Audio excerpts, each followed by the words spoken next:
Jiwa seorang ibu selalu menyertai anaknya. Kerinduan seorang ibu kepada anak selalu lebih besar dan lebih dalam dari kerinduan seorang anak kepada ibunya. Bagi ibu, berpisah dari anak yang disayangi yang tidak jelas keberadaannya adalah derita tiada taraf. Itulah yang dirasakan Bu Nyai Nur Fauziah. Meskipun ia yakin bahwa Muhammad Afifuddin anaknya pergi untuk mencari kebaikan, dan pasti Allah melindunginya. Itulah naluri seorang ibu. Ia selalu ingin melihat wajah anak yang dilahirkannya. Ia selalu ingin mendengar suara anaknya. Selalu ingin mencium bau anaknya. Sudah 4 bulan Gus Afif pergi, dan sama sekali tidak kirim berita. Maka Bu Nyai dan Pak Kiai mengirim beberapa santrinya untuk mencari keberadaannya. Pak Kiai juga menggunakan jaringan para alumni dan pesantren lain. Usaha itu menampakkan hasilnya. Seorang alumni bernama Sahuri dari daerah Gamping, Sleman, datang ke pesantren memberi laporan. Ia melihat seseorang mirip dengan Gus Afif, tiap hari jualan gula kapas atau gulali di depan SD Muhammadiyah Ambar Ketawang. Anak saya sekolah di SD itu, Pak Kiai. Jadi tiap hari saya lihat. Saya tanya tidak ngaku. Dia bilang mungkin saya salah orang. Tapi ini videonya, Pak Kiai. Saya rekam diam-diam, kata Sahuri. Pak Kiai dan Bu Nyai melihat video itu dengan saksama. Mereka putar beberapa kali. Air mata Bu Nyai menetes. Itu dia, itu Afif. Aku hafal betul. Itu di pergelangan tangan kanannya ada tahi lalatnya. Dan suaranya itu saat ngomong sama anak-anak SD. Itu suara Afif. Gumam Bu Nyai sambil menyeka air matanya. Ya Allah, dia sampai harus jualan gulali. Dipikul, jalan kaki lagi. Aku tidak tega, Abah. 2 hari berikutnya Pak Kiai dan Bu Nyai pergi ke Ambar Ketawang bermaksud mengajak Gus Afif pulang. Tapi sosok Afif tidak ditemukan. Selama 1 minggu, hampir tiap pagi mereka memburu Afif ke Ambar Ketawang dan sekitarnya tapi tidak menemukan anak muda penjual gulali itu. 1 bulan setelah itu, didengar kabar bahwa Gus Afif ada di areal wisata Prambanan. Juga jualan gulali. Pak Kiai dan Bu Nyai langsung mencari ke sana, tapi tidak mendapatkannya. Malah mendapati pemuda lain yang jualan. Begitu terus berulang-ulang. Bu Nyai sangat yakin foto-foto yang dilaporkan itu adalah anaknya. Tetapi Pak Kiai tidak yakin sepenuhnya. Masak sama anaknya sendiri tidak peka. Itu Afif 100%. Besok-besok lagi kalau ada kabar, hari itu juga kita jalan. Jangan nunggu-nunggu, 2 hari lagi, 3 hari lagi. Hari itu juga kita kejar, desak Bu Nyai. Iya, Mi, insya Allah. Hingga suatu sore, saat Pak Kiai sedang membacakan kitab Ibnu Aqil, ponselnya berdering, seorang kerabat jauh yang ada di Temanggung memberitahu, ia melihat orang mirip Afif. Sore itu juga Pak Kiai dan Bu Nyai meluncur ke Temanggung. Tetapi hari sudah gelap saat mereka sampai di sana.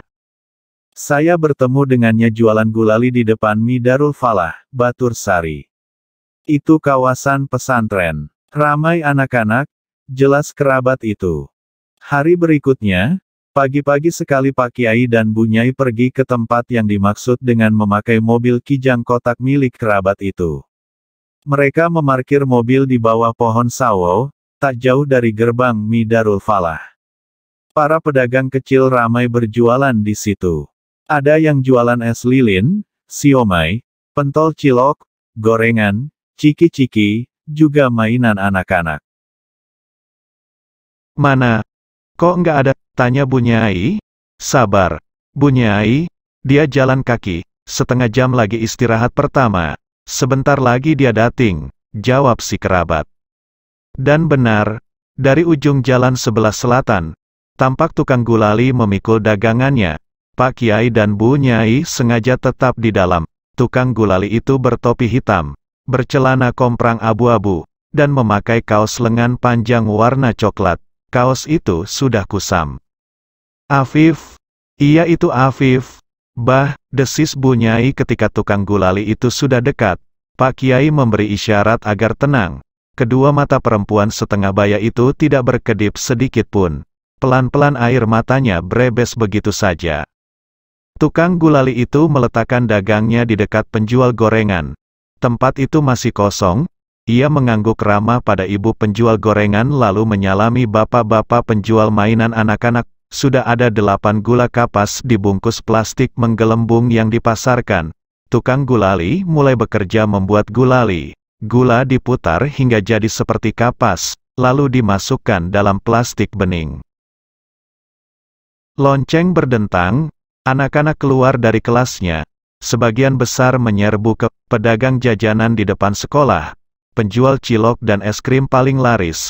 6 anak membeli gulali. Sampai waktu istirahat habis. Hanya 6 plastik gulali yang terjual, sisanya masih banyak. Tukang gulali yang masih muda itu tampak guyonan dengan ibu-ibu tua penjual gorengan. Ia lalu berjalan membeli siomay dan menikmatinya sambil duduk menunggui dagangannya. Seorang ibu muda menuntun anaknya lewat. Sang anak yang masih kecil menunjuk-nunjuk gulali. Namun sang ibu tidak mau membelikan dan menyeretnya pergi. Sang anak menangis meraung-raung. Sang ibu menabok pantatnya meminta diam. Sang anak semakin keras meraung. Tukang gulali itu meletakkan bungkusan plastik berisi siomay yang belum habis ia makan. Ia mengejar anak itu sambil membawa gulali berwarna merah muda. Sang ibu muda kaget dan menolak. Pemuda itu tetap memberikan pada anak itu yang menerimanya dengan tersenyum. Ketika ibu itu mau memberi uang, pemuda itu menolak. Hadiah untuk adik kecil yang pasti nanti rajin ngaji dan salat. Ucap pemuda itu yang lalu kembali duduk menikmati sisa siomaynya. Bu Nyai dan Pak Kiai mengamati semua kejadian itu dari dalam mobil. Bu Nyai sudah tidak sabar. Ia tidak bisa lagi dicegah. Pelan-pelan ia keluar dari mobilnya dan mendekati tukang gulali yang sedang menghitung uang recehan. Umi boleh beli gulalinya? Suara Bu Nyai Parau menahan tangis. Tukang gulali yang tak lain adalah Gus Afif kaget bukan kepalang. Telinganya bagai disambar halilintar. Gus Afif terdiam. Ia menyaksikan wajah ibunya dengan mata yang pelan-pelan mengeluarkan air mata. Keduanya saling diam. Mulut Afif seperti terkunci. Kaki dan semua tubuhnya seperti kaku semua. Umi boleh beli gulalinya. Afif bangkit mencium tangan ibunya. Saat itu Pak Kiai Sobron keluar dari mobil.